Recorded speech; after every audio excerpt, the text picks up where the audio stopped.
श्री शिवाय नमस्तु भयम। दोस्तों, जैसा कि आप सभी लोग जानते हैं कि 19 अगस्त 2026 यानी बुधवार को पड़ रही है सावन मास की शुक्ल पक्ष सप्तमी तिथि। और दोस्तों, यह वह तिथि है जो सावन मास में पड़ने वाली सबसे बड़ी तिथि है, क्योंकि यह सावन मास में पड़ने वाली है और इसका बहुत ही बड़ा और विशेष महत्व होता है। पूज्य गुरु जी ने कहा है कि अगर कभी भी मौका लग जाए और सावन मास की सप्तमी तिथि बुधवार को पड़ जाए तो आप लोगों को सात हरा दूर्वा का उपाय तो अवश्य ही करना चाहिए। इन दोनों का संयोग बहुत ही कम आता है। इसी के साथ में गुरुजी ने अपनी शिव पुराण कथा में बताया है कि इस दिन आपको सात दुर्वा का उपाय तो आपको अवश्य ही करना चाहिए, क्योंकि ऐसा दिन पूरे साल में सिर्फ एक ही बार आता है। और दोस्तों, आप सभी लोग जानते हो कि बुधवार का अगर सबसे बड़ा उपाय है तो वह सात हरा दुर्वा वाला उपाय है। तो दोस्तों, इस बुधवार सप्तमी तिथि के दिन आप लोगों को इस सात हरा दुर्वा वाला उपाय को जरूर करना है। बहुत सारे लोग होंगे जिन लोगों ने इस उपाय को ना किया हो, मतलब पूरा साल निकल गया, उन्होंने किसी भी दिन इस सात हरा दुर्वा वाला उपाय को ना किया हो। पर दोस्तों, आपके पास एक आखिरी मौका बचा हुआ है जो कि 19 अगस्त के दिन है। तो इस दिन आप लोगों को इस वाले उपाय को जरूर कर लेना। भले ही आपने पूरे महीने भर इस उपाय को ना किया हो, पर अगर आपने इस सावन मास के बुधवार सप्तमी तिथि के दिन अगर इस वाले उपाय को कर लिया तो आपको इस उपाय को करने का वह फल मिलेगा जिसकी आपने कभी कल्पना भी नहीं करी होगी। इसीलिए आप लोग इस वाले उपाय को एक बार जरूर कर लेना है, ताकि आप लोगों के हाथ से यह मौका ना जा सके और आपको इस उपाय को करने का फल मिल सके। दोस्तों, यह उपाय पंडित जी ने अपनी अभी ही शिव महापुराण की कथा में बताया है, जिस उपाय को आज हम आपको बहुत अच्छे से समझाने वाले हैं। इस वीडियो को देखने के बाद इस उपाय को समझने के लिए आपको कोई और वीडियो को देखने की जरूरत नहीं पड़ेगी। तो चलिए दोस्तों, उपाय को शुरू करते हैं। देखिए, ये इस सावन मास के बुधवार सप्तमी तिथि के दिन ये इतना खास होता है, इतना महत्वपूर्ण होता है। देखा गया है कभी कभी बड़े बड़े पूजा पाठ अनुष्ठान से जो मनोकामना पूर्ण नहीं होते, वह सावन मास के बुधवार सप्तमी तिथि के दिन एक छोटे से उपाय करने से ही आपकी मनोकामना पूर्ण हो जाती है। और बहुत सारे लोगों ने इस उपाय को किया भी है और उनको इस उपाय को करने का फल भी जरूर मिला है। अगर आप लोग भी इस उपाय को करना चाहते हैं तो आप इस उपाय को पहले अच्छे से समझ लेना, सुन लेना, उसके बाद करना। आपको इस उपाय का फल जरूर ही, और इस उपाय को कर लेने से आपके घर में चाहे किसी भी प्रकार की दुख और समस्या क्यों ना चल रही हो, आपको उसका कारण भी नहीं पता है कि भाई ये समस्या किस कारण से चल रही है। उसका कुछ भी कारण हो सकता है, जैसे इसे पितृदोष हो सकता है या किसी भी तरह का मंगल दोष भी हो सकता है। तो इस दिन आप लोगों को यह वाला उपाय कर लेना है। यह एक ऐसा उपाय है जिस उपाय को अगर किसी विशेष दिन पर किया जाए तो भाई उस विशेष दिन का जो है वो तो मिलता ही मिलता है। पर हमने उस दिन पर इस उपाय को किया है तो हमें उससे भी बड़ा फल मिलता है, और फल बहुत जल्दी मिलता है, क्योंकि आप इस उपाय को बहुत ही बड़े और विशेष दिन पर कर रहे हो। तो चलिए अब उपाय के बारे में बात करते हैं, लेकिन उससे पहले आप लोगों को यह जानना आवश्यक है कि आखिर यह उपाय किस समय करना है, किसको करना है और कैसे करना है।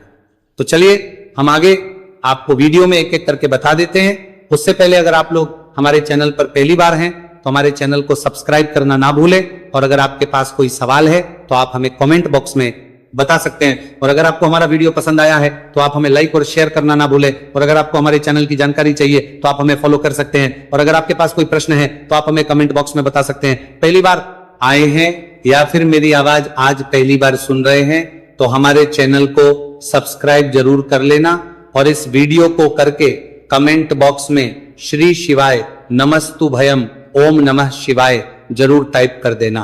तो दोस्तों, इस सात दुर्वा वाला उपाय को हमें इस बुधवार सप्तमी तिथि के दिन कैसे करना है, किसको करना है, किस समय करना है और कहां पर करना है, ये सारे सवालों के जवाब आपको इस वीडियो में मिल जाएंगे। और जो ये वीडियो देखेगा भाई, उसको सात हरा दुर्वा वाला उपाय जरूर करना चाहिए, क्योंकि इस दिन सात दुर्वा का भी बहुत ही बड़ा और विशेष महत्व होता है। और जब बात आ जाए हरा दुर्वा की तो ये सोने पर सुहागा वाली बात हो जाती है, और ये एक बहुत ही बड़ा उपाय हो जाता है इस बुधवार सप्तमी तिथि का। तो अब दोस्तों, इस सात हरा दुर्वा वाला उपाय को आखिर करना किसको है, सबसे पहले हम लोग वो बात जान लेते हैं। तो देखो, घर की जो बड़ी माताएं बहनें होती हैं, उन माताओं बहनों में से कोई भी एक बड़ी माता बहन इस वाले उपाय को कर सकती हैं। और दोस्तों, अगर आप चाहें तो अपने घर में से सभी सदस्यों भी इस उपाय को करवा सकते हैं। अगर किसी व्यक्ति की खुद की कोई मनोकामना है, खुद की कोई दुख और परेशानी है जो कि वो अपने लिए ही करना चाहता है इस वाले उपाय को, तो वह खुद अपने लिए भी कर सकता है। बाकी अगर कोई घर में से ऐसा है जो कि अपने पूरे घर परिवार की सुख और शांति के लिए यह वाला उपाय करना चाहता है, तो भाई वो भी कर सकता है, उसमें भी कोई दिक्कत वाली बात नहीं है। कहने का मतलब यह है कि इस उपाय को हर सदस्य भी कर सकता है और पूरे घर परिवार के सदस्य के लिए घर की बड़ी माताओं बहनों में से कोई एक माता बहन भी कर सकती है। माताएं बहनें अगर घर में उपस्थित ना हो या वह ये वाला उपाय ना कर पा रही हो, तो फिर घर का कोई बड़ा सदस्य भी इस 7 हरा दूर्वा वाला उपाय को कर सकता है, चाहे फिर वह पुरुष ही क्यों ना हो, उसमें कोई भी दिक्कत वाली बात नहीं। अब दोस्तों, जो अगला प्रश्न निकल कर आता है वह ये आता है इसको लेकर कि आखिर इस उपाय को हमें किस समय करना है, सुबह के समय करना है कि शाम के समय करना है।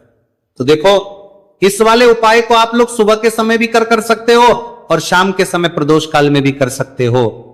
अब अगर आप पूछो कि भाई सबसे उत्तम समय कौन सा रहेगा इस 7 हरा दूर्वा वाला उपाय को करने का, तो हम आपसे बस यही कहेंगे कि इस उपाय को आप सुबह के समय करेंगे तो ज्यादा बेहतर होगा।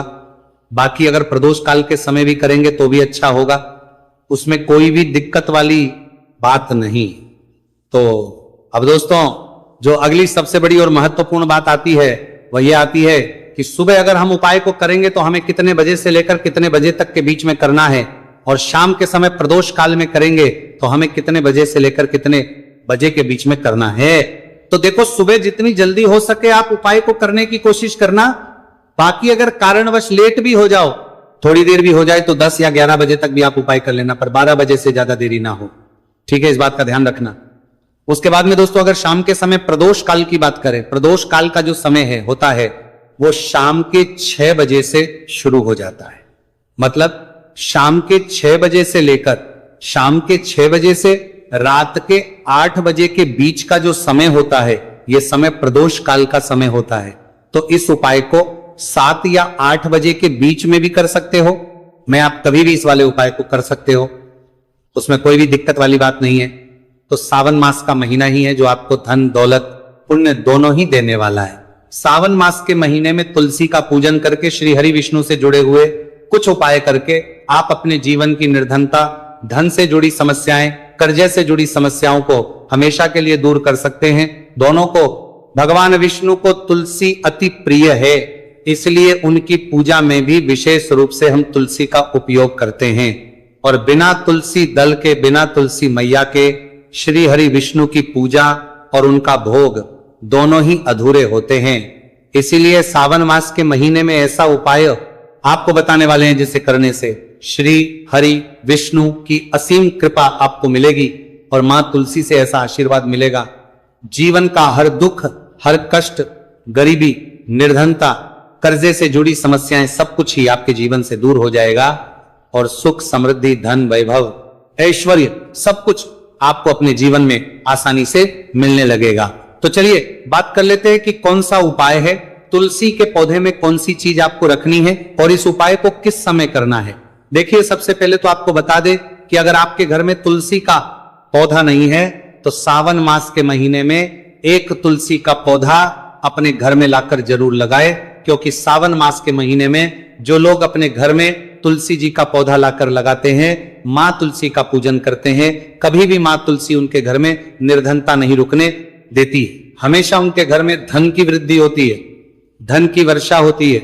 तो जरूर से तुलसी का पौधा आप सावन मास के महीने में अपने घर जरूर लेकर आए और अच्छे से आपको मां तुलसी का पूजन करना है, मां तुलसी के पौधे की देखभाल करनी है। और वह कौन चीज है जो आपको तुलसी के पौधे में सावन मास के महीने 19 अगस्त बुधवार सप्तमी तिथि में रखना है। और कैसे ये चीज रखते ही रातों रात आपके जीवन में चमत्कार होगा और आपके भाग्य का भी आपको साथ मिलेगा। तो देखिए, इस वीडियो में जितने भी उपाय हम आपको बताएंगे सभी उपाय सरल है। देखो, गुरुजी ने कहा है कि बुधवार के दिन आपको 7 हरा दूर्वा वाला उपाय तो अवश्य ही करना चाहिए। वीडियो के अंतिम में आपको उपाय बताया, आपको करना है। देखो, आगे बढ़ने से पहले वीडियो को एक लाइक जरूर करें। देखो, सबसे पहला उपाय, यदि आपके जीवन में कर्जा बहुत अधिक है, आपके जीवन में संकट बहुत अधिक रहते हैं, आपके ऊपर बहुत अधिक विपदा आ रही है, बार बार आपको अपने व्यापार में और अपने धन में हानि देखने को मिल रही है, यानी कि आपको प्रत्येक कार्य में हानि हो रही है, तो आपको यह उपाय करना चाहिए। इस उपाय को करने के लिए आपको दो चीजों की आवश्यकता होगी। सबसे पहले है, आप जानते हो, जो कि भगवान गणेश जी को समर्पित होती है, तो आपको वो हरा दुर्वा की आवश्यकता होगी। साथ ही में एक लोटा जल की आवश्यकता होगी। और आप जब भी उपाय को करें, जिस दिन भी आपको करें, तो आपको प्रातः कल सुबह वो करना है। इस बात का विशेष रूप से आपको ध्यान रखना है, ठीक है। तो आपको एक हरा दुर्वा लेनी है। अगर आधा हरा दुर्वा भी मिल जाती है तो भी कोई दिक्कत नहीं है, बस आपको हरा दुर्वा है। अगर ज्यादा ना मिले तो उस स्थान पर एक हरा दुर्वा भी ले सकते हैं। हरा दुर्वा आपको आसानी से कहानी पर भी मिल जाएगी। बस याद रखिएगा, शुद्ध दुर्वा, और मतलब उसे शुद्ध करके ही उपयोग में लीजिएगा, है ना। तो आपको करना क्या है, एक हरा दुर्वा या एक से ज्यादा भी हरा दुर्वा आप लोग ले सकते हैं। तो एक हरा दुर्वा अपनी ले लीजिए, एक हरा दुर्वा के साथ में आप एक लोटा जल ले लीजिए, और इन दोनों ही चीजों को लेकर शिव जी के मंदिर पहुंच जाइए। शिव जी के मंदिर पहुंचकर सबसे पहले आप शिवलिंग के पास में बैठ जाइए। शिव जी के पास में बैठने के बाद जो शिव जी की शिवलिंग होगी, शिवलिंग के ऊपर सबसे पहले आपको यह दूर्वा को समर्पित करना है। दूर्वा को कुछ इस प्रकार से समर्पित करना है कि जो दूर्वा की दांडी का मुख होगा वह जलधारी की तरफ हो, जहां से जल नीचे करता है ना। और जो हरा दुर्वा का मिला हुआ भाग होगा वो अपने आप शिवाजी के पीछे की तरफ हो जाएगा, ठीक है। तो इस प्रकार से यह हरा दुर्वा का, ये दुर्वा आपको भगवान शिव जी का शिवलिंग के ऊपर समर्पित करनी है। और जो एक लोटा जल आप अपने साथ लेकर आए हैं, इसी दूर के ऊपर भगवान शिव जी के शिवलिंग के ऊपर एक धारा से आपको समर्पित कर देना है, ठीक है। अब यहां पर देखने बात यह है कि यह उपाय इस व्यक्ति को करना है जिस व्यक्ति की नौकरी नहीं लग रही हो, जो व्यक्ति परीक्षा में पास होना चाहता हो, तो इस व्यक्ति को अपने हाथों से इस उपाय करना है, तभी उपाय कम करेगा, ठीक है। उपाय को करने के बाद आपको 3 महीने उपाय आपको कब तक करना है, जब तक कि आपकी नौकरी ना जाए। जब तक आप इस उपाय को नियम के साथ करो, आपकी नौकरी जरूर लगेगी। अब बात करते हैं दूसरे उपाय के बारे में। तो देखिए, दूसरे उपाय जो है, देखिए, इस उपाय के लिए आपको मात्र 1 लौंग का जोड़ा लेना है, यानी कि 2 फूल वाली लौंग लेनी है। साथ में आपको मात्र थोड़ा सा शहद लेना होगा, और इसी के साथ में आपको तांबे के पात्र अंदर शुद्ध जल लेना होगा। अब देखिए, इन सभी सामग्रियों को लेकर के आपको भगवान शिव के मंदिर में पहुंच जाना है। देखिए, ये उपाय आप सुबह से लेकर शाम तक कर सकते हैं। तो वह सबसे पहले तो आपके पास जो 2 फूल वाली लौंग है, उन्हें आपको शहद के अंदर अच्छे से डुबो है, यानी कि दोनों लौंग पर आपको अच्छे से शहद का लेपन कर देना है। अब आपको जो आपके पास एक लोटा जल है, सबसे पहले तो उसे शिवलिंग पर धीरे धीरे समर्पित करना है, और श्री शिवाय नमस्तु भयम इसका जाप करते हुए समर्पित कर देना है।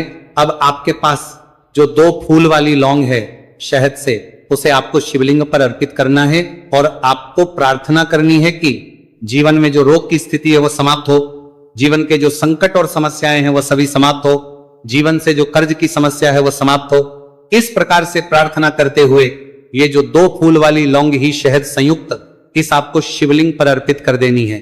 आपकी जो भी समस्या होगी इस बुधवार के दिन अवश्य ही समाप्त हो जाएगी। तो इस प्रकार से आपको पहला उपाय करना है। अब हम बात कर लेते हैं दूसरे उपाय के बारे में। देखिए, यह उपाय आपके लिए सर्वश्रेष्ठ होने वाला है। देखिए, इस उपाय के लिए आपको चाहिए होंगे 5 हरा मूंग के दाने, और मूंग के दाने कहीं से भी खंडित नहीं होने चाहिए, इस बात का ध्यान रखें। और इसी के साथ में आपको एक तांबे के पात्र के अंदर अपने घर से शुद्ध जल 1 लोटा जल ले लेना है।